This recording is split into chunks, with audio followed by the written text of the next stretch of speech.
Hi, this is Jessie. How are you all doing? I hope this mic isn't too loud. I'll try to fix it in post-production if it is, but I'm not usually the one editing this mic audio because I used to use it for podcasting, so I haven't used it in quite a while, so I hope it's okay volume.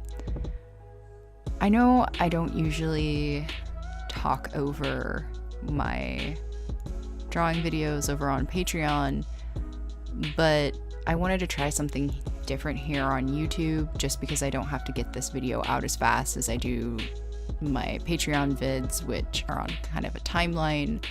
And I wanted to do that too because I feel like it's important to talk about like what this channel is. I mean, like, I have ADHD in real life, and I think this channel is a really good representation of my ADHD because on the one hand, it is my all intents and purposes for this channel were to make it an art channel, and not just straightforward like my art, like my drawing like you see here, but also just any sort of art and making thing and crafting thing sort of channel. But I also started posting like my fun little funny rant videos for my friends here too. And for a while I tried to like separate the blogs, or rather the YouTube channels, but that didn't really work either because I felt like I was all over the place with this and Patreon and my shop and Twitter and Tumblr and Instagram. I felt kind of too spread out. So I thought maybe I'll just sort of combine them. Don't know if that's okay with you. It'll probably be more of this than it will be of like the funny ranting videos, but I hope you stick around anyway. I'm really rusty talking into a microphone or talking to a camera right now. Usually, I suppose I've got something kind of like scripted and I know where my talking points are, but I'm just kind of watching this video unfold in my editing program, and I'm in another audio recording program to record the audio, and I'm gonna try and like line them up and do my best.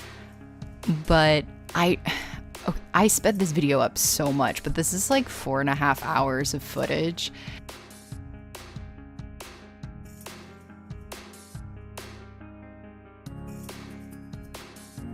Because the reality is art takes me a long time.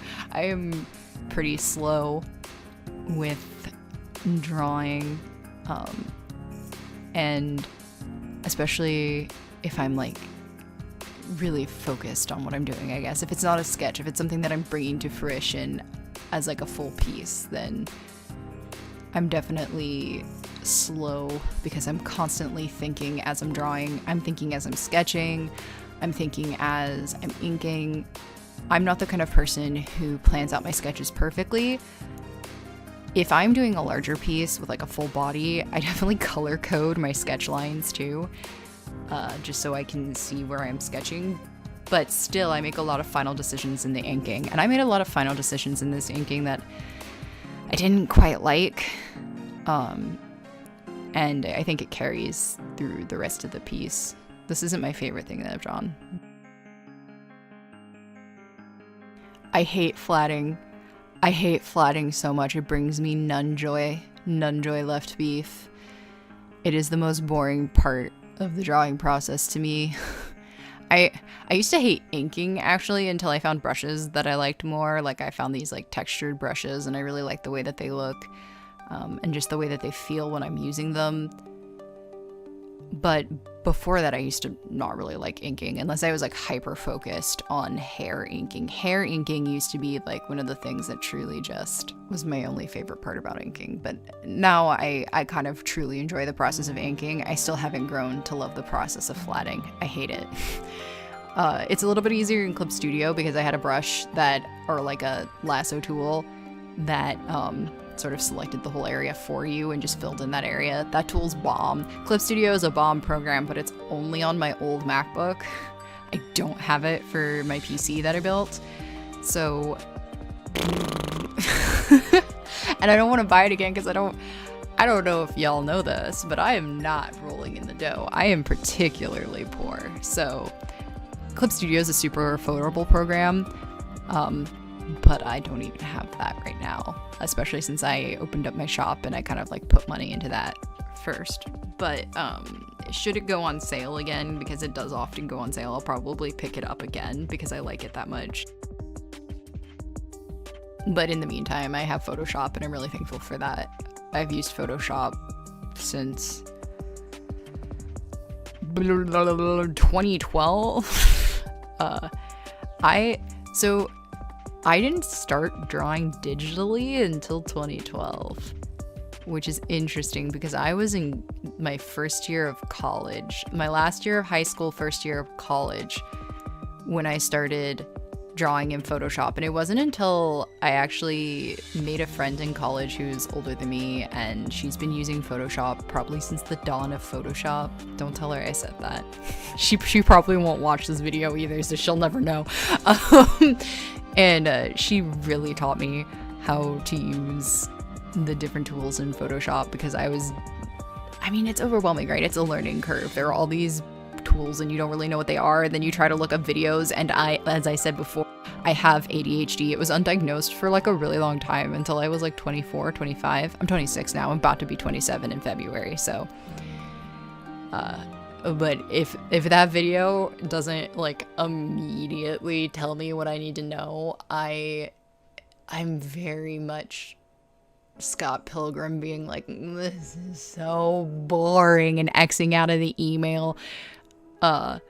So I definitely needed that kind of like, I just do it, and she watched me and goes, she kind of just like watched me work and it's like, what the fuck are you doing? Which, fair. Why are you doing it this way? I'm used to people asking me that question, because along with my ADHD, I also have like, oh my god, it doesn't even sound real when I say it out loud, but I have dyslexia, dyscalculia, and dysgraphia along with ADHD, and so I've always kind of done things in like really weird backwards ways to just try and make stuff work for me, you know? I think, and honestly, I feel like everybody does that. I mean, like, we all learn things and then we just kind of like make it our own, right? If you're wondering why I'm not particularly talking about anything exciting here, it's because, I mean, like I said before, I hate flatting, and this is mostly flat.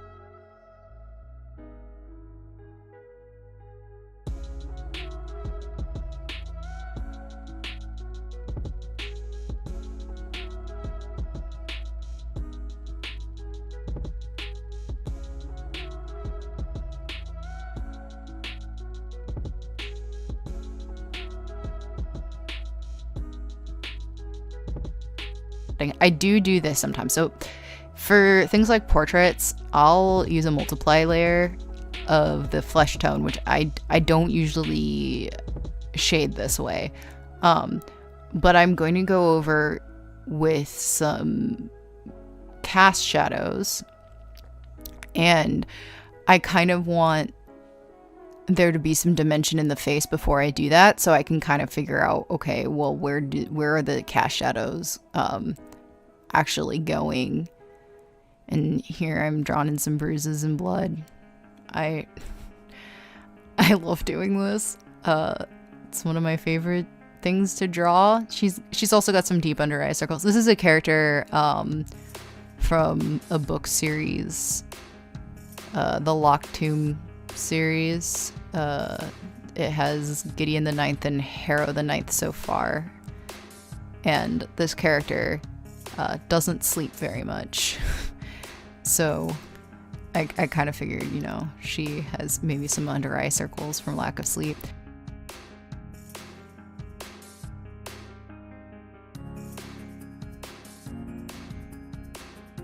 She also, if you're wondering what I'm doing here, she usually wears this kind of, what do you even call this? She's sort of a nun in this religion in the future in space. I don't really know how to explain it, but anyway, they wear face paint, and the face paint is like skull face paint. They're meant to look like skulls. But here she's been fighting, stuff has been happening. I don't want to spoil anything because this is from the second book in the series, but I kind of wanted the illusion that she had the makeup on at one point. It's coming off, it's melting off her face. She's been running around, she's been fighting things, blood is happening, other stuff is happening here. I wanted it to look dirty and worn, and I had a lot of fun doing this. One of my favorite things to draw actually is melted makeup. Don't know why.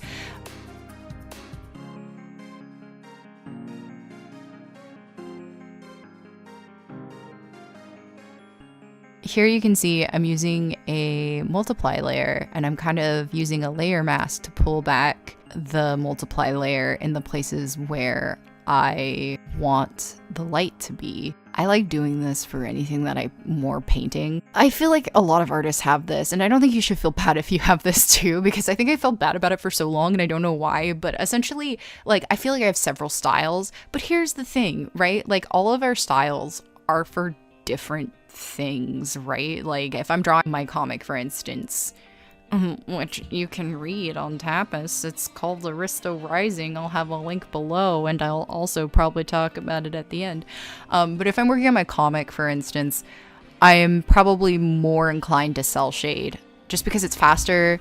I don't, when I start doing this, I start working it like in hard detail, and I don't want to do that, right? This is somewhere between my painting and my more like comic style, because I'll be honest, like, I started drawing because of comic books, both manga and American comics, so I think that, you know, that kind of really shows in my art, and I have lots of different in-between places, and I think a lot of artists do, depending on whatever we're doing.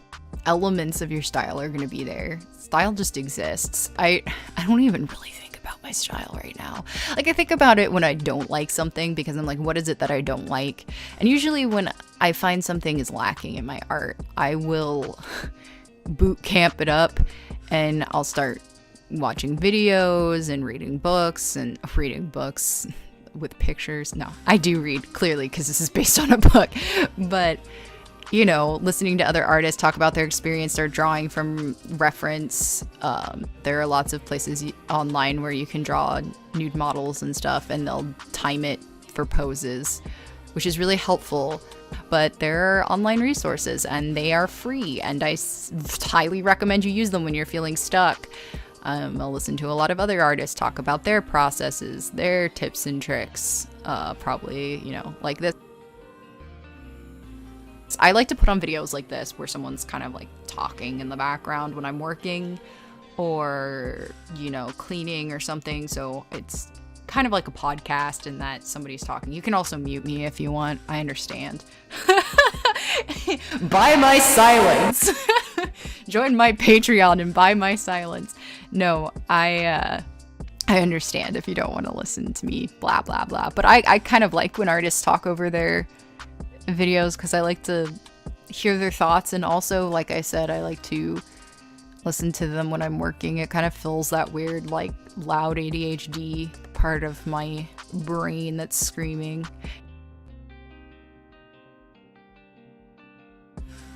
You can see here I was having trouble deciding on what I wanted for the shadow.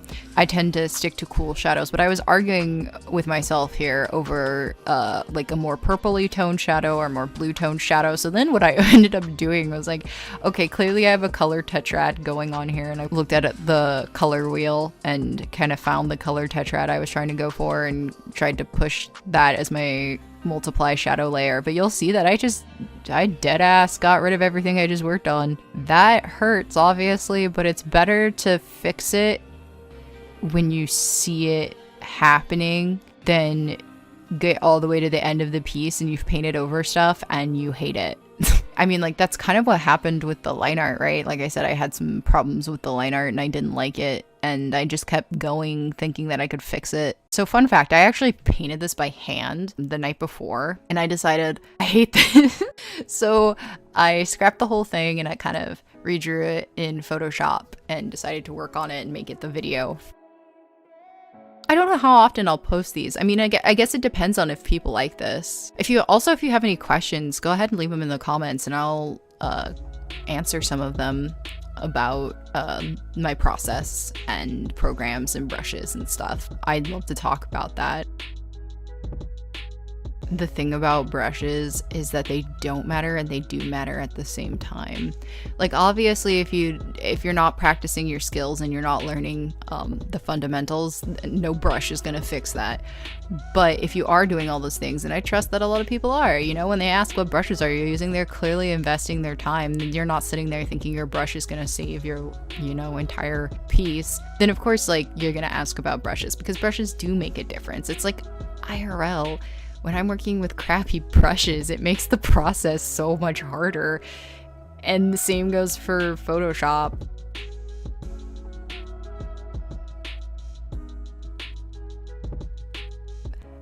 Here I'm kind of darkening up the skin with like another multiply layer. I thought she was looking kind of pasty, like, but then I felt like sometimes the white makeup wasn't showing. I don't know, it was a weird back and forth. I moved it up. So what I ended up doing there is I took it off the skin layer, which is why I had to go and clean up all the edges. And I brought it up in the layers above, where I've clipped them all to a group. So I did all of the flats, and instead of combining the flats because I'm a coward and I have anxiety, I grouped them.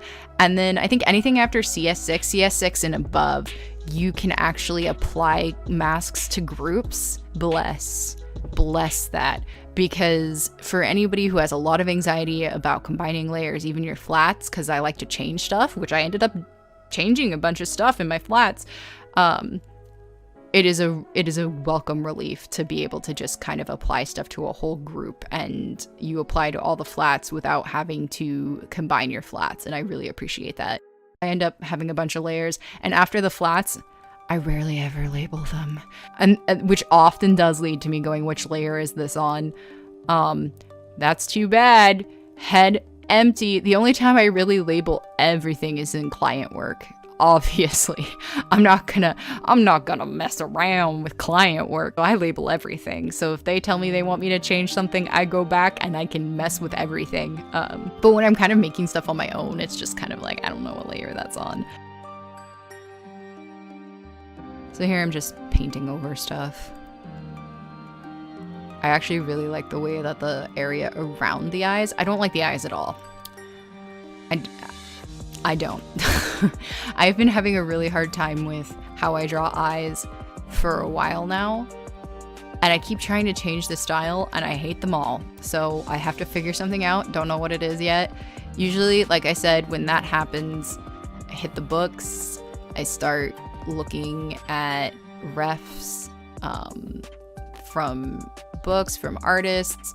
I'll, you know, draw a bunch of anatomical stuff, and then I will also go ahead and thank you for, you know, sticking around and listening to me blah, blah, blah on about drawing. And if you are interested in supporting me, oh sorry, I clapped, that was so loud. If you are interested in supporting me, my comic is live on Tapass. It's called Aristo Rising, and it is a LGBTQ lesbian non-binary romance mecha sci-fi enemies to lovers anime inspired comic. You can also find my shop on Etsy, and it is also Filthywizard.